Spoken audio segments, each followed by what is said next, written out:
Welcome to the Bill Walton Show, featuring conversations with leaders, entrepreneurs, artists, and thinkers. Fresh perspectives on money, culture, politics, and human flourishing. Interesting people, interesting things. Welcome to the Bill Walton Show. I'm Bill Walton. Election integrity. We need it. Most of us feel like we've had a lot of it in the last election or in some of the elections before that. We've got some critical ones coming up ahead of us, obviously 2022. And here in Virginia, we've got 2021 with the governor's election, and we're all going to be watching that very closely. So I wanted to dig in today to understand what the issues are and what we can be doing about it. And with me are two of my great friends, Ken Blackwell and Ken Klukowski. Both of them are deep subject matter experts in this topic. I was joking, their resumes go on for a couple pages, so I can't get it all. But Ken was senior counselor in the U.S. Department of Justice. He also worked in the White House and works on litigation with a lot of election-related matters. Ken Blackwell is Center for Election Integrity with the America First Policy Institute. Ken was also mayor of Cincinnati, Secretary of State for Ohio, and his list of government and policy-related organization involvement goes on and on. So Ken and Ken, the Kens, welcome. Thank you, Bill. Ken Blackwell, why don't you set the stage? Where have we been? Where are we? And what do we need to be thinking about now? Well, just quickly, Aristotle sort of framed this challenge for us early on when he said that there was a dynamic relationship between the organized power of the state and individual liberty. The framers of our Constitution, the founders of our country, put a harness on that reach of government to actually optimize individual liberty. And in our governance system, the way that we have citizens holding the government accountable is through the ballot box. And so the integrity of our election system is paramount to the confidence that people have in the system. 2020 was an extraordinary year in the American experience. If you go back 100 years, in 1918 we had the Spanish flu pandemic. In 1929 we had the major economic disruption. In 1968 we had riots and violence and disruption across in American cities. In 1974 we had the impeachment. Well, in 2020 we had all of those.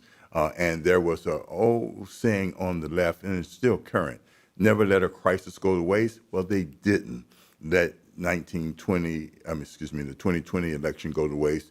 And so what we saw was a loosening of the chain of custody of ballots. We saw verification processes junked and pushed aside. And as a consequence, we saw major irregularities in that election. And there is a waning confidence that voters have in the integrity of our system.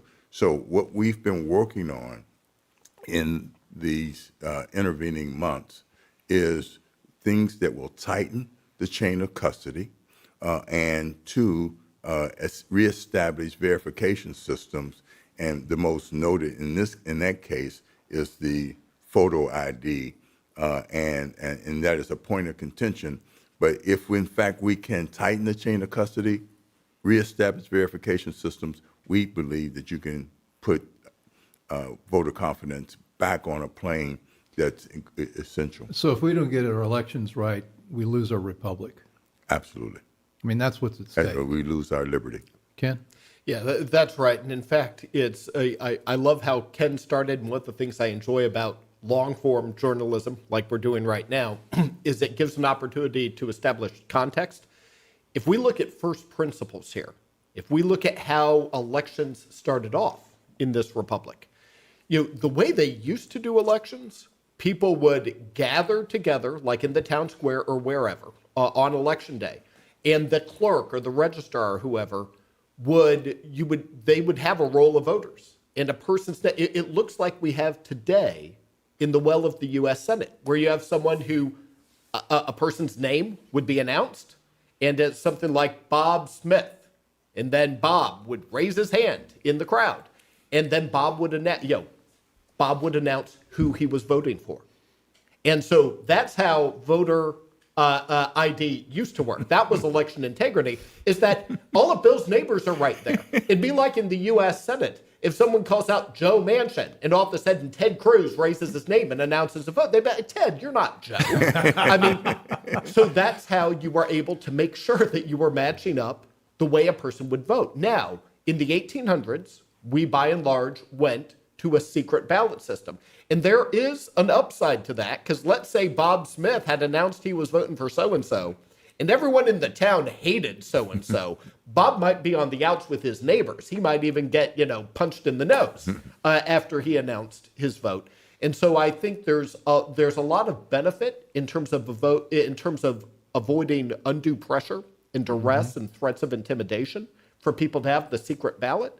But ever since we went to the secret ballot, the issue is, okay, how can we have that same level of confidence that we're really getting this person's vote that we used to get by It's the voice? individual states, though, that control what type balloting they want to do, what kind of systems they use. Correct. And so generally, all the states went to secret balloting in the 1800s, and then it stayed that way until with a ballot and a ballot box, paper. How did it start evolving towards what we have now? Well, it went through a period of decades, and every place did it at a different pace. Yeah. But the relevant constitutional provision here is the Elections Clause, Article 1, Section 4, Clause 1 of the Constitution, that says the times, place, and manner of elections shall be determined by the legislature of each state, though that Congress may at any time alter those regulations. A lot of what we're seeing right now with these bills that are on Capitol Hill is there a limit to how far Congress can go? Can Congress take what the states have done and add to it? Can it augment it? Can it modify it? What has never been tried before, and what congressional Democrats are trying to do right now, is a wholesale ouster to pass a multi-hundred-page comprehensive code, citing that authority to alter or modify, citing that authority to completely throw states out of the business and establish a universal federal code. So what's at stake for us right now are the pieces of legislation in Congress, and It's the centralization of power in the federal government, going against the grain of states' rights and the decentralization of power that the framers established by granting states this authority to set the time, manner, and place. This is a power grab by the federal well, they've government. been giving us a target. We started out with H.R. 1, and I don't think that had the votes. And then they went to H.R. 4, which is now called the John Lewis Voting Rights Act, trying to associate this with a civil rights hero, and that's smart marketing, I suppose. But what's in that bill, and you worked in the Justice Department, is that it basically, as I understand it, requires every state, anytime they want to make any of the slightest changes in their election laws, let's say even moving a precinct or maybe even moving a location, they got to take it to the Justice Department, to the Civil Rights Division for approval? That's the expansion of the pre-clearance provision in the old Civil Rights Act of 1965, which in fact was geared towards a small number of states and jurisdictions. Now what they want to do by hook or crook is to make it apply to all states. And we thought that, let me put this in the right way. That seemed to be like a good idea at the time because it was aimed at the southern states and their voting and the Jim Crow laws to keep those elections fair for everybody. And was that a good idea at the time? Oh, it was a good idea at the time, but in fact, there was major improvements in the election laws at the state level. But let's give a clear example to your viewers. Look, Jim Crow, a black voter would go into a precinct and there was a jar of jelly beans, and that voter would be asked, how many jelly beans are in that jar? And if he couldn't get the number, he didn't get the vote. Well, to equate asking for a photo ID of every voter as a throwback to Jim Crow laws is stupid on its face. It is, in fact, crazy. I mean, that's why these woke corporations that decided that they were going to label these reform practices as being racism or racist were crazy. Let me just give you one example. Delta Airlines. Delta Airlines. Can you imagine? And I'm almost a 3 million miler with Delta. I'm a Diamond member. Can you imagine me going up to aboard a plane or to get my ticket, and they say, "Where's your ID?" And I say, "Oh, here's my utility bill." Yeah. They would look at me like I'm crazy. Yeah. Or Major League Baseball. If I left Ken some tickets at the will call window, and please do. And he went up and said, "Here's my utility bill." Well, context. Delta Airlines weighed in on the Georgia voting rights bill, and saying that it was racist, and that all it required was a voter ID. It's three things on that, and you're getting a feel for how Ken and I tag team things. Well, let me give some more context. You've been writing papers on this together for years. Yes, more than a decade. And where can we find all your writings? All over the Well, place. the principal one is the Yale Law Review article that we did in 2009, and we'll make sure that you get a copy of that. Okay, we'll make it sure it's on the Yale site Law too. Policy Review, called The Other Voting Rights. And what we said is that in the first 40 years after the 65 Voting Rights Act was passed, was in fact focused on breaking down unfair barriers to access to the ballot box. But for the last 15 years, we've been looking at the reasonable duties of citizenship that require that we take protections against any illegal ballot or fraudulent ballot, negating those of legal voters and their ballots. And that is when we, in fact, have made sure that there are common practices and policies in place that protect us against fraud. The way we tag team this is Ken hits the politics and policy, and then I give the legal, the flip side of the same coin. To add to Ken's great answer on what you were talking about with preclearance and taking it to the pending John Lewis bill, all that legislation actually doesn't come from the Elections Clause of the Constitution. That's all coming from the 15th Amendment to the Constitution, which makes it illegal to deny or abridge someone's right to vote on account of race. And then Section 2 of that amendment says that Congress can enforce the provisions of that amendment by appropriate legislation. And that's what the Voting Rights Act of 1965 was. It was passed to implement and flesh out the details of the 15th Amendment. But in South Carolina v. Katzenbach in the 1960s, I believe 1966, when the Supreme Court looked at preclearance, they acknowledged that this was a fundamental shift in our system of federalism when it came to elections. They acknowledged that the Constitution gives states the primary role, and that here was the federal government jumping to the fore in that regard. And you have to understand, in the late 1960s, these were the days of the Warren Court, the most liberal years in U.S. Supreme Court history. And even the Warren Court said, this is just barely constitutional. But they said, but what is going on in these places, mainly in the South, it's so egregious, it is so systemic, that those extraordinary circumstances justify extraordinary measures from Congress to combat these violations of voting rights. But that was the mid-1960s.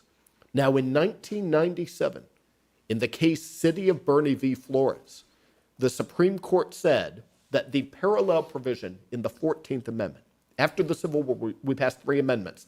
13th Amendment, ending slavery. 14th Amendment, to enact due process and equal protection. 15th Amendment, specifically guaranteeing voting rights. The last section of all 3 amendments say that Congress can enforce the protections of this article through appropriate legislation. In the 1997 case on that 14th Amendment issue, the Supreme Court said that what that last section in each amendment means. Now, it was talking about the 14th Amendment, and I would say the same standard holds true for the parallel section in the 15th Amendment. They said, what is appropriate legislation? They said there are two things to keep in mind. One is that this is not the power of Congress to make new rights. It's merely to enforce the rights that are already in the Constitution. And whatever legislation they take, they must engage in formal fact-finding to find out what the violations are. And then they have to pass legislation that is both congruent and proportional to these violations of rights that the states are doing. But then the other thing they said that everyone loses sight of is that they said, however, it is up to the judiciary to say what is or is not a violation of those rights. Once the courts say rights are being violated, Congress can pass legislation to enforce it, but Congress cannot say, like in this case, that voter ID is a violation of 15th Amendment rights on the basis of race. Only the courts can say that. And then once the courts identify violations, Congress can pass laws to address it. If the courts say that something is not a violation, then Congress has no authority to pass a law that would outlaw it. That is what is going on with the John Lewis Act, is that they're saying that all of these common sense measures are violations of voting rights. Only the courts can say it, and the Supreme Court has never said that. You're watching the Bill Walton Show. I'm here with Ken Blackwell and Ken Klukowski, election mavens all, or both, and we're learning about the Voting Rights Act of '65 and how how times have changed, and we want to go back to the constitutional principles with our voting rights. Ken? Well, I give a practical example. The opportunity in 2020 created a situation where there was loose use of mass mail-in ballots. What the Lewis Act would do, what S1 and HR1 would do, was to actually take the guardrails off of mass mail-in balloting and make it widespread. Well, let me just tell you, I am the co-chairman of the International Foundation for Electoral Systems, and we, in fact, help countries all over the world with voting integrity matters and voting administration matters. There is not another country in the world that uses mail-in balloting to the scale that we used it in 2020.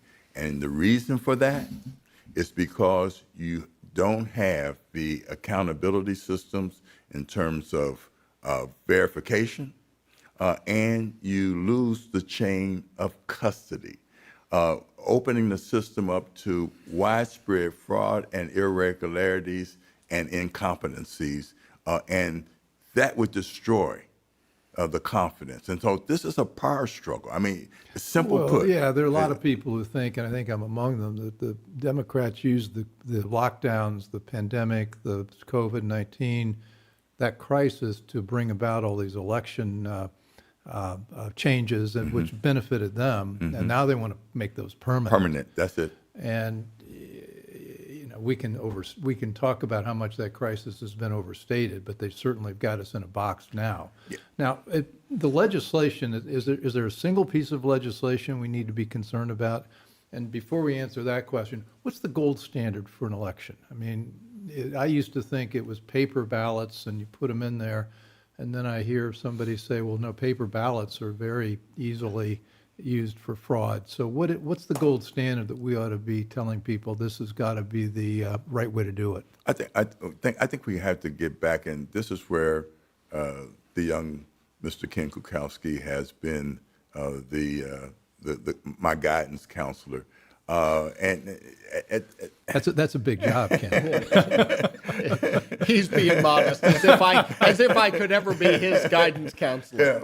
But after a few minutes here, if you need extra work as a lawyer, I'd be glad to hire you. I appreciate it. We need to get back to a premium being placed on voting on election day in the precinct. Okay. That's what that's the gold standard. And I'll just say this, that over a decade ago, a commission, a national commission led by former President Jimmy Carter and former Secretary of State Jim Baker, basically underscored the impracticality and high risk to fraud that mail balloting would take. I think that we need to go back to making sure that we have precinct workers at every precinct, bipartisan, eyeball to eyeball, voting at the precinct level on election day. You tighten the chain of chain of custody of ballots, and you have an added verification system going back to the original, I'm Bob Smith. Oh, yes, you're Bob Smith, because neighbors are verifying neighbors are who they say they are. Precinct level is so important, and we've had over hundreds of thousands of precincts uncovered by men and women of both parties, and that, in fact, has led to, I think, a lack of confidence in the results, particularly when you have this manipulation. So the that's gold taking standard place. is an election day, precinct by precinct, verification of voters, poll watchers on both sides. Is there a fifth or sixth element? And to answer your question on that, and everything Ken said was right, with paper ballots. Now, sure, are there people who can talk about how you can manipulate paper ballots? Yes. But you can manipulate electronic entries even more easily. Okay. Having a physical paper ballot with like serial numbers or other unique identifiers so that they can't be mass produced, they can't be copied. There are marks and technologies, including embedded technologies that you can put into the paper itself to make sure that it's the genuine article, that it can't be replicated. Yes, no system is foolproof. It's a matter of belt and suspenders, and then another belt and another set of suspenders. It's a matter of adding as many layers of protection as we can to protect from multiple angles, so that we can ensure that the tally that we have corresponds to physical ballots that can be tied ultimately, even though it's a secret ballot, that can be matched up with who actually voted in the election. And that putting all those components together, that's where you can have confidence that the results that you certify accurately reflect the will of the voters. So what are the poll numbers on voter ID? Aren't they like 75% of Americans 75, believe? 80% believe. 80% we need. Because photo IDs are so commonplace in America. Library card, you're going to grocery store to buy a 6-pack of beer. I mean, it's so commonplace to label it as one being unrealistic and a prohibitive requirement is crazy, and to make it tantamount to how many jars, how many jelly beans are in this jar, it's just crazy. They're going to put that at the gate of Delta Airlines. That's right. I don't know. They're not going to have a lot of people on the plane. That's right. And for those who specifically try and say that voter ID is racist, if you break down those poll numbers, 61% of black voters support voter ID. So a solid majority of black voters support voter ID. 64% of Hispanic voters support voter ID. So not only is it overwhelmingly popular in the entire body politic here in America, but the groups that the Nancy Pelosi's of the world and the Joe Bidens of the world and the Chuck Schumers of the world, the groups that they say, no, we have to oppose this because it hurts certain groups of Americans. If you look just at the numbers of those groups, it's popular with them too. And Bill, we have an early test in Virginia in a matter of weeks. That's why it's so important that folks are making sure that there's poll coverage at every precinct. There is, look, they have created something called ballot harvesting.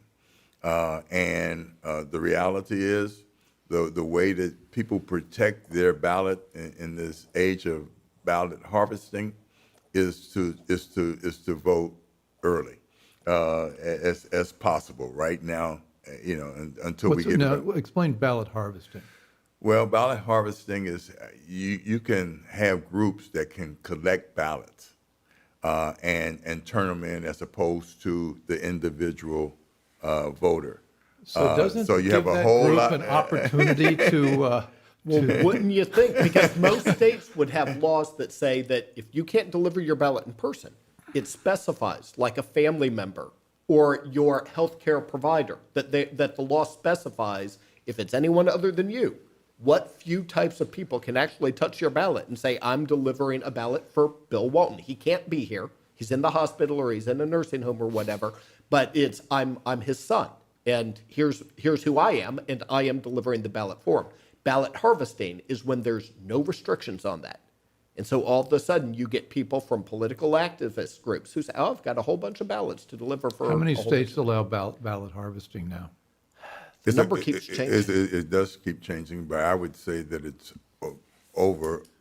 approaching half of the states. Well, I'm trying to get this genie back in the bottle because it all got blown up in 2020. How do we? We have to work on making sure that we curtail or eliminate ballot harvesting, getting back to verification processes and individual responsibility. It's a duty of citizenship that within the four squares of the law, the individual does it.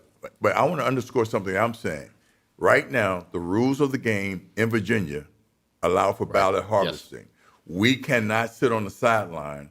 We have responsible groups, church groups, what have you, that can encourage folks to constructively use within the four corners of the established rules now, the ballot harvesting. Or if we sit on the sidelines, we're going to watch a candidate in Virginia who is showing electoral superiority get his clock clean by this practice. You mean the candidate who, if Bill and Hillary Clinton had a boy, it would have been named Terry McAuliffe? Is using ballot harvesting.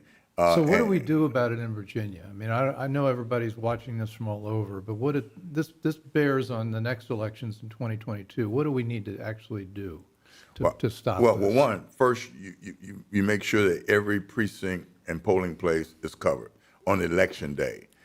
Two, you in fact, in a responsible manner within the four corners of the law, actually use all of the organizations that we have in our deployment, church-based groups or faith-based groups, what have you, and political groups to make sure that we are, gathering election ballots and legally casting them to make sure that we don't get swamped. Right. We have to win our game. You're watching the Bill Walton Show. I'm here with Ken Klukowski and Ken Blackwell, and we're talking about what we can actually do to make sure we got a free and fair election, initially in Virginia, but then in every state in the country. Ken, sorry, interrupted you. Absolutely. It's because the Democrats have shown what happens when you have a Democrat chief executive, in this case in Virginia, a governor, in both the House and Senate. That's where they made ballot harvesting legal. It is set by law. It can only be undone by law. But that means that once they have it in place, you're going to have to beat, even by the rules that they've installed into the game, you're going to have to play by their rules and overwhelm them and beat them. And then as soon as you have back a majority, and in this case the governor's mentioned, you need to fix those laws. And to take the high ground of the law here, just this summer, in the case Brnovich versus Democrat National Committee, the DNC had sued saying that Arizona was violating the Voting Rights Act, to go back what we've been saying, because they did not allow ballot harvesting.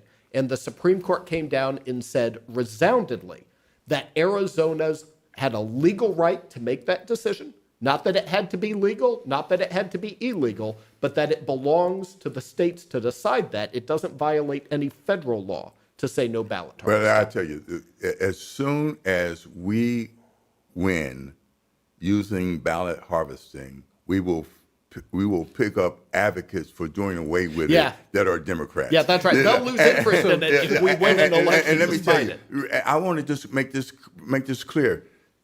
They have gaslighted the public into believing that Republicans are the minority party in this country. Republicans control more chambers of state legislatures, more governors, more county commission seats. We are not the minority. And therefore, if we use within the four corners of the law this tool that they have created and we win, they would then join us in correcting the process. So we need to get into ballot harvesting. How do we do that in Virginia? Well, I love beating them in their own game. I leave election day operations mainly to others, but an example would be people of faith, like in Virginia, are supporting Glenn Youngkin's campaign. So it's like saying, okay, then we'll set up voting operations through your local church. And then the church can drop off a batch of ballots, because if you don't do it early for the states that allow it, what we are seeing in state after state where Democrats have enacted these laws, you have people showing up on election day who are told, wait, our records say you already voted. What about groups focused on education? I mean, Terry McAuliffe has now told us that he does not believe parents should have any say in how their children are educated. He just said that in a debate with Glenn Youngkin. It was a stunning moment. Oh, yes. And McAuliffe firmly believes that critical race theory belongs in the curriculum. And that's one thing that's got everybody very upset, at least people on our side.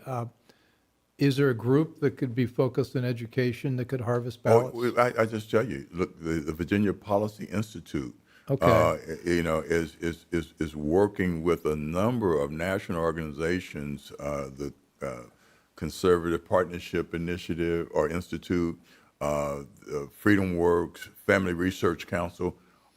All of these groups, have to have a coordinated effort to make sure that these harvested ballots by McAuliffe's forces, are swamped by harvested ballots from our side, and then,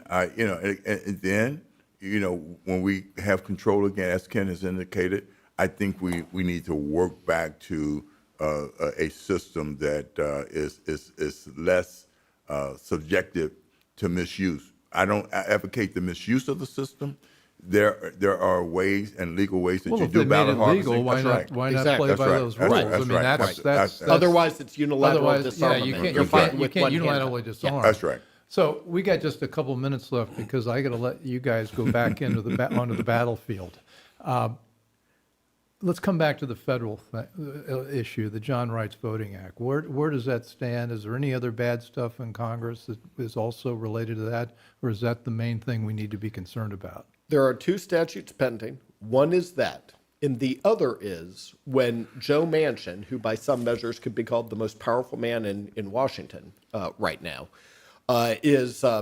when he indicated that he had concerns about H.R. 1, the first big attempted total takeover, like 900 pages, a huge law.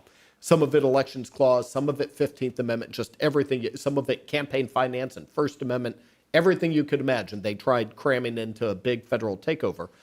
When he became clear that he was not going to support that, they have written a light version of H.R. 1. So the two bills currently are the John Lewis Act and then the watered-down H.R. 1, which took out the parts that Joe Manchin had publicly explained he was not comfortable with. So they just wrote a new bill that took out those things, hoping to get his vote. But my guess is that the John Rights Voting Bill Light, is almost as bad as the first one. Well, that one is like carpet bombing, and the other is like a guided missile that takes out the center of town. So because it's the carpet bombing. His hope is not an over horizon. We've seen. When it comes to election laws, you see that they don't really believe that over the horizon works. They want to be right there in your grill and in your ballot box, and having friends come to your house to help you fill out your ballot and then help collect it for you. Yeah. So those are the two bills that are pending right now.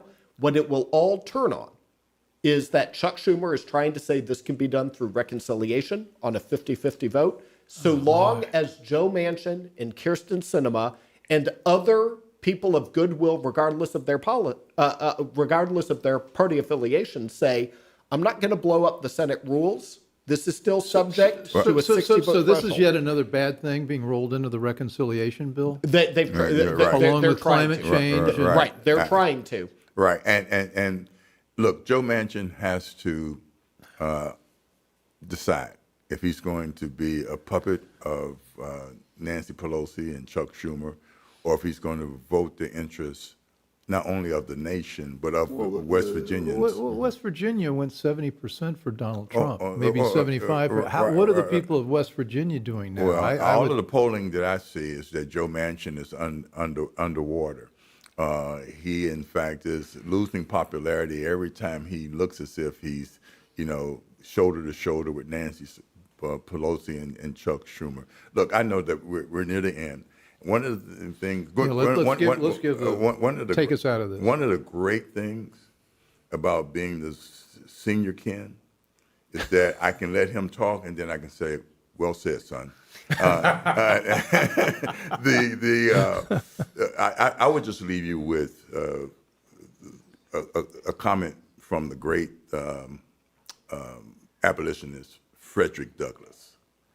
Frederick Douglass said, "Those who are whooped easiest are whooped most often." My message is simple: fight, and fight now. Okay.